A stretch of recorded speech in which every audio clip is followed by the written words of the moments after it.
પોતાના સ્વાર્થ માટે બીજાની લાગણીઓની બલી ચડાવીને કૃષ્ણ સદા સહાયતીની સ્ટોરી મૂકતા તમે એ ભગવાન શ્રી કૃષ્ણ કહીને ગયા કે અર્જુન કર્મ કોઈને નથી. કદાચ ગમે એટલી સ્ટોરીઓ ચડાવી લે, ક્યાંય સહાય કરવા ભગવાન ઉભા નહીં રહે. કર્મ બધાને આડા આવે, ભગવાન શ્રી કૃષ્ણને પણ આવે. તે જે કર્યું છે, તે જે જિંદગી ઉજાડી છે, તે કોઈના દિલમાં રુદન કરાવ્યું છે, તે કોઈને રાત દિવસ રડાવ્યા છે, કારણ વગર રડાવ્યા છે, તો આડું આવશે. એક વાર નહીં 100 વાર આડું આવશે. તૈયાર રહેજે એના માટે.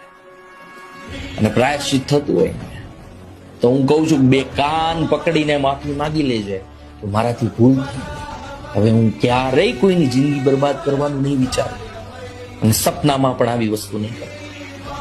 કદાચ માફ કરવા હોય ને તો કરી દે, બાકી ભોગવવું તો પડશે.